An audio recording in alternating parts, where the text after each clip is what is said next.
So today I'm going to be debunking the most talked about wedding myths as a wedding videographer and photographer. My name is Aram. I've been doing weddings for the last 10 years and I've scaled my business to over $250,000 a year.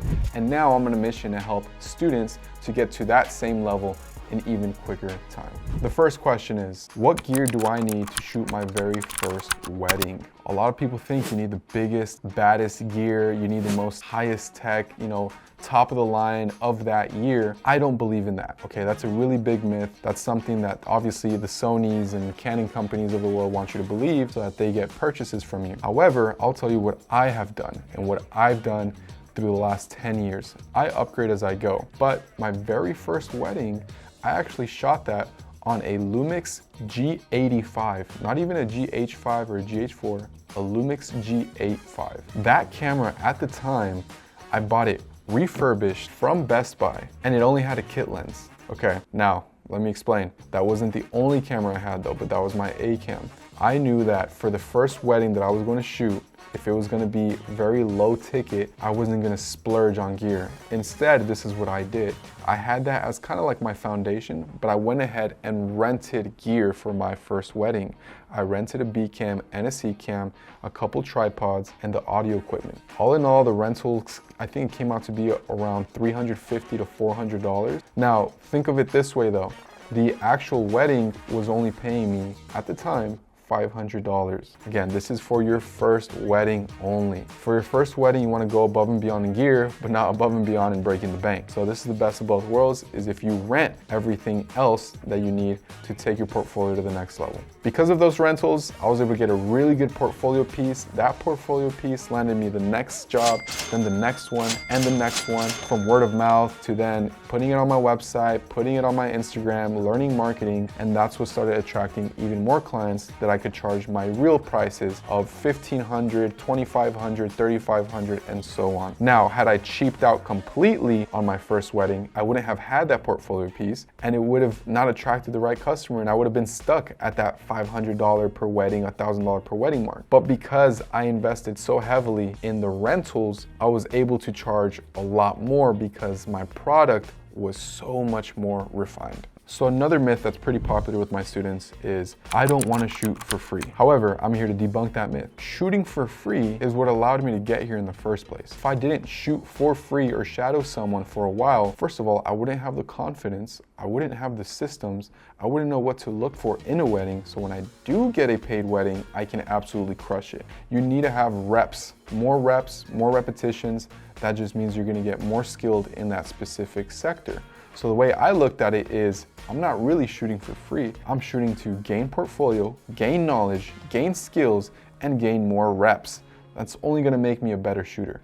Never have I ever gone to a wedding and come out a worse shooter. I've only come out a better shooter after each and every wedding. It definitely depends on what stage you are in your business for sure. But even now, if I was to work for free for some multi-billion-dollar wedding, I would absolutely do it because that portfolio is gonna come from that is gonna land me so much more work than any one gig at $1 price point. So I definitely will be debunking that myth because I worked for free for at least half a year when I went all in on weddings under a different company. And actually, one of my students, Donnie, he shadowed his first couple of weddings for free. Now, in the last 3 months, he's already hit 6 figures. He was only able to do that because of the portfolio he had built while shooting for free. So don't be so focused on instant gratification and cash. Think more so long-term value and investment. Here's another question I get asked a lot. How much should I be running for ads? The myth is running ads is expensive. That's a huge myth because not running ads is actually more expensive. There's something called opportunity value. Opportunity value, more specifically opportunity cost, is the cost of whatever it is that you're not doing. So let me put it this way. If I knew that I spent $100 on a certain investment, I was gonna get $500 return guaranteed. By not doing that investment, it's not that I'm missing out on $100. Now I'm missing out on $500. Does that make sense? Not running ads is the biggest opportunity cost you can be making. I have students who will spend $4,000 a month on ads and they will make $45,000 back that same month. So how do you sustain a business model in which users don't pay for your service? Senator, we run ads. So not running ads in that particular scenario is costing them $45,000. Think about it. How do you even hear about most of the products that you consume? How do you hear about most of the services that you find out about? It's probably an ad, something online, something digital. So why aren't you also taking advantage of that? So that's one of the biggest myths, and I hope to debunk it, that running ads is expensive. It's not expensive. The opposite is true. Not running ads is the most expensive thing that you can do in your life. Ads changed my life. Ads are the very reason why I have this whole office to begin with. Ads are the very reason why I even have the opportunity to mentor people. And ads are what build businesses. Ads are the foundation. They're not the cherry on top. They are the foundation of every profitable business. Senator, we run ads. Running ads, running the right type of ads in the right format is actually something we dive really deep on in the Wedding Launch Accelerator program.